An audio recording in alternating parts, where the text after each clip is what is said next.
ত্যাগ করেছে তাদের জনগোষ্ঠী এবং তাদের আত্মার মাগফিরাত কামনা করে আমি একটা কথা বলতে চাই। সেটা হচ্ছে জুলাই আগস্টের বিপ্লবটা হইল কেন? দাবি ছিল কয়টা? দুইটা। একটা হচ্ছে উই ওয়ান্ট জাস্টিস, আর একটা হচ্ছে কি বৈষম্যের বিরুদ্ধে। দুইটা নাকি? এর বাইরে তো কিছু না। উই ওয়ান্ট জাস্টিস হচ্ছে কি ন্যায় বিচার, তাই না? যিনি 1 কেজি পাবেন তিনি 1 কেজি পাবেন, যিনি 2 কেজি পাবেন তিনি 2 কেজি পাবেন। এটি হচ্ছে কি জাস্টিস। 1 কেজি এলাকে 2 কেজি দেওয়া যাবে না, 2 কেজি এলাকে 1 কেজি দেওয়া যাবে না। কথা কি বোঝা গেছে? এই যে গম দেয় না, ইউনিয়ন পরিষদ গম দেয় না, রিলিফের গম আসে 15 কেজি বরাদ্দ, বাড়িতে ম্যাপে দেখেছে 13 কেজি দিয়েছে, আর 2 কেজি গেল কে? ঠিক আছে, এটা উই ওয়ান্ট জাস্টিস হলো না। এটা সমস্ত জায়গায় এই ন্যায় বিচারটা থাকতে হবে। আপনি ব্যক্তি পর্যায়ে, আমি আমার দায়িত্বের জায়গায়, সমস্ত জায়গায় এটা থাকতে হবে। আর 2 হচ্ছে কি বৈষম্য করা যাবে না, কারোর বিরুদ্ধে এটা। মনে করেন একজন আমলিক করে, আপনি যদি এখন তাকে আপনি জাস্টিস না দেন, কাউকে ক্ষতি করে, যে ক্ষতির জন্য সে নিজে দায়ী না, ঠিক আছে, সে ক্ষতির শিকার হওয়ার কথা না, তাকে যদি আপনি ক্ষতি করেন তাহলে কি আপনি এখানে জাস্টিসকে দিলেন? দিলেন। আমাদের একটা চলমান একটা অভিযান চলতেছে, ডেভিল হান্ট। এখন এই ডেভিল কারা? যারা 5ই আগস্টের পূর্বে মানুষকে অশান্তি সৃষ্টি করেছিল, মানুষের জীবনযাত্রায় অতিষ্ঠ করে তুলেছিল, তারাই হচ্ছে ডেভিল। তাদের কোনো দল নাই, তাদের কোনো গোত্র নাই, তাদের কোনো পর্যায় নেই, তারা এখন কি শয়তান। এই শয়তানদেরকে আমি অনুরোধ করছি, আপনারা দ্রুতই মানুষ হয়ে যান। মানুষ হয়ে গেলে কি হবে? এই জনগণ, এই যে মানুষ যারা এখানে বসে আছে, তারা আপনাদেরকে মানুষ হিসেবেই গ্রহণ করবে। আপনারা মানুষ হয়ে যান। আপনারা যদি এখনো ডেভিলের কাতারে থাকেন, তার জন্য আমরা আছি, আমরা আমাদেরকে হান্ট করবই। আপনারা বলেছেন যে অনেকেই ঘুরে বেড়াচ্ছে, নিশ্চিত থাকেন যারা ডেভিল তাদেরকে আমরা গ্রেফতার করবই।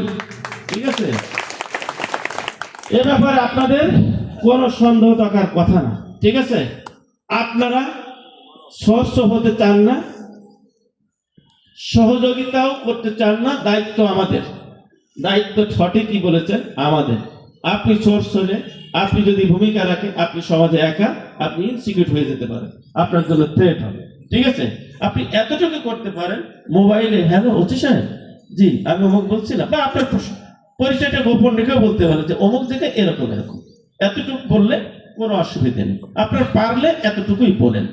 আর অনুরোধ হচ্ছে যে আপনারা এখানে যারা আছেন, আপনারা অপরাধ, আপনার পরিবারটাকে আপনি নিয়ন্ত্রণ করেন, আপনার পাড়াটাকে আপনি নিয়ন্ত্রণ করেন, আপনার বাড়িটাকে, আপনার বংশটাকে, আপনার সোসাইটিকে আপনি নিয়ন্ত্রণ করেন।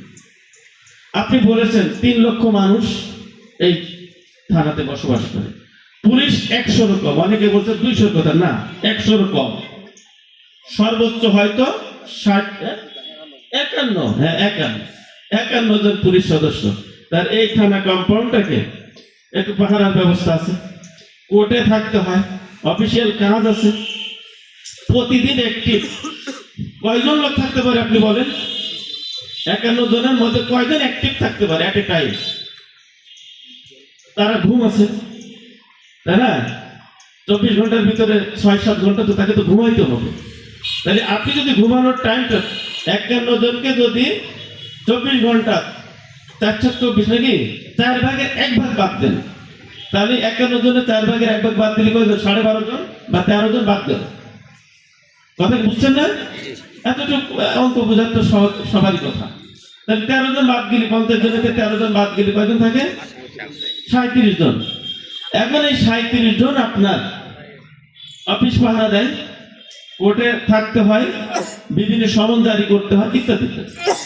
এখন আইন শৃঙ্খলার নিয়ন্ত্রণে একেবারে আপনি বলেন তো 24 আওয়ার কয়জন থাকতে পারে? আমি যদি বলি যে 20 জন, এর বেশি কি থাকা সম্ভব? তাহলে 20 জন লোক আপনার 3 লক্ষ লোকের নিরাপত্তা নিশ্চিত করার দায়িত্ব দিচ্ছেন 20 জনকে। এবার আপনি আসেন, যে লোকটা অপরাধ করতেছে, আপনি যাদেরকে দেখাইলেন তারা তো আপনাদেরই লোক। আমার নড়াইল জেলার লোক তো এখানে এসে অপরাধ করতেছে না, আপনার থানার লোকই অপরাধ করতেছে। তাহলে অপরাধ যিনি করতেছেন তিনি কিন্তু হয় আপনার ভাই, নাই আপনার সন্তান, নাই আপনার বংশের লোক, নাই আপনার প্রতিবেশী, নাই আপনার গ্রামের লোক, এর কেউ না কেউ তো আছে কিনা? এখন আপনি ওই যে ভাই বলে গেলেন, সম্ভবত বিএনপির সভাপতি উনি, যে সন্তানদেরকে কি করতে হবে, যে প্রত্যেকের সন্তানদেরকে নিজেদেরই বাপ মারি খোঁজ খবর রাখতে হবে। সে কি করলো? আমাদের বাপ মারা, আমরা যারা এখানে সিনিয়র আছি, এই যে একজন ভাই সম্ভবত সাংগঠনিক সম্পাদক, উনি তো মাদকের নামই বলতে পারলেন না, কিন্তু আজকে 15 বছরের একটা ছেলেকে ডেকে নিয়ে এসে দেখবেন যে তুতা পাখির মতো বলে দিবে। ঠিক আছে, উনি তো একটা মাদকের নাম বলতে পারলেন না, অনেক চেষ্টা করে বলতে পারলেন না। তার মানে যে আমাদের সন্তানদেরকে আমরা আমাদের বাবা, ওনার দাদা বা ওনার মা যেভাবে লালন পালন করেছেন, এখন হয়তো এখন আপনি বলতে পারেন এখন তো মাদকে ছয়রা হয়ে গেছে, ঠিক আছে, তাহলে আপনার মনিটরিংটাও বাড়াইতে হবে। আর একটা জিনিস দেখেন, আপনারা কিন্তু সঠিক কথাটা বললেন না যে মাদক পুলিশই নিয়ন্ত্রণ করবে, বাট আপনাদের যে দায়িত্ব আছে সেটি বললেন না। আরেকটা জিনিস দেখেন, মাদক আসে কোথা থেকে? সীমানার বাইরে থেকে। সীমানায় ডিউটি করে কারা? বিজিবি। তাহলে বিজিবি তো ক্রস করে আসে নাকি? তাহলে ফার্স্ট লেয়ারে কে? বিজিবি। আপনি বিজিবির বিরুদ্ধে একটা কথা বলছেন, বিজিবি সম্পর্কিত একটা কথাও বলেন নাই। আর মাদক যখন ভিতরে ঢুকবে, হ্যাঁ আপনি বলতে পারেন এটা তো পুলিশের ফ্রড। তাহলে কি বিজিবি কখনো কি আপনার এরকম অভিনয় করছে? করে নাই।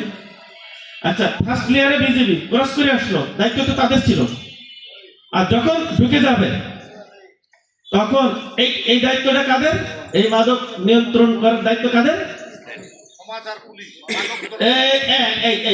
তাও তো 2 বার বলার পরে মনে পড়ছে, ঠিক আছে, এবার জিবার কেমন কাটছে। এই মাদক নিয়ন্ত্রণ করার দায়িত্ব হচ্ছে মাদক নিয়ন্ত্রণ অধিদপ্তরের কর্মকর্তা কর্মচারীদের। এখন আপনি বলতে পারেন তার কি পুলিশের কোনো কাজ না? যে একদিনও আপনাদের দায়িত্ব যে আপনাদের পরিবার ঠিক করেন, আপনার সমাজ আপনি ঠিক করেন। এখানে 2 জন হুজুর এখানে বক্তব্য দিয়েছেন, ইনাদের বক্তব্য থেকে বোঝা যায় যে ওয়াজ করে লাভ নেই, ভাই ওপেন হাউস যাই বলে আসি। ওয়াজ মসজিদে তো বহুত করছি, ভালো তো হচ্ছে না, এখন ওখানে যে থানায় যে বলে আসি, এই জন্য আসছি।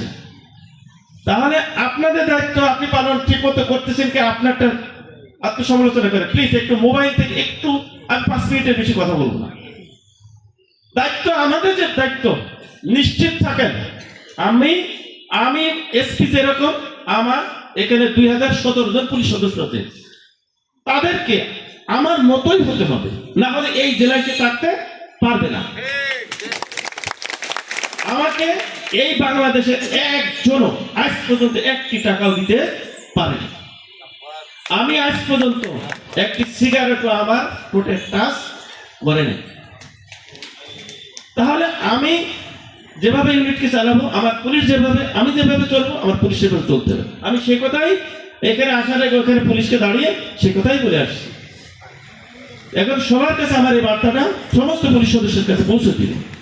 এখন আসেন, পুলিশের মাদকের ব্যাপারে কাজ কোনটুকু? পুলিশের কাজ কি? সেটা হচ্ছে জনগণের নিরাপত্তা দেওয়া। মাদক যারা খায়, মাদক যারা বিক্রি করে, মাদকের সাথে যারা সংশ্লিষ্ট হয়, তারা সমাজের মানুষকে অশান্ত করে তোলে, নিরাপত্তাহীন করে তোলে। এই জন্য যে আমাদের যেহেতু দায়িত্ব জনগণের নিরাপত্তা নিশ্চিত করা, এই জন্য মাদকের সাথে জড়িত যারা, তারা যাতে নিরীহ জনগণকে নিরাপত্তা বিঘ্ন ঘটায়, এই জন্য পুলিশ ওই মাদক সাথে সংশ্লিষ্ট যারা তাদেরকে গ্রেফতার করে। কথা কি বোঝা গেছে? এই জন্য সরাসরি খালি পুলিশের দিকেই আঙুল দেন। হ্যাঁ, এটা সঠিক যে পুলিশ যখন ইউনিফর্মে থাকে তখন সরকারকে দেখেন, এটাই সরকারের প্রতিচ্ছবি, এটাই রাষ্ট্রের প্রতিচ্ছবি। এই জন্য পুলিশের উপরেই মানুষ আশা করে বেশি, প্রত্যাশা করে বেশি। সরকার মনে করে যে এটাই পুলিশ, এইটাই সরকার। ঠিক আছে, আমাদের সেদিন স্বরাষ্ট্র উপদেষ্টা মহোদয়, মাননীয় স্বরাষ্ট্র উপদেষ্টা মহোদয় বলেছেন যে একজন পুলিশ ইউনিফর্মে দাঁড়িয়ে থাকে ওইটাই সরকার মনে করে, ঠিক আছে?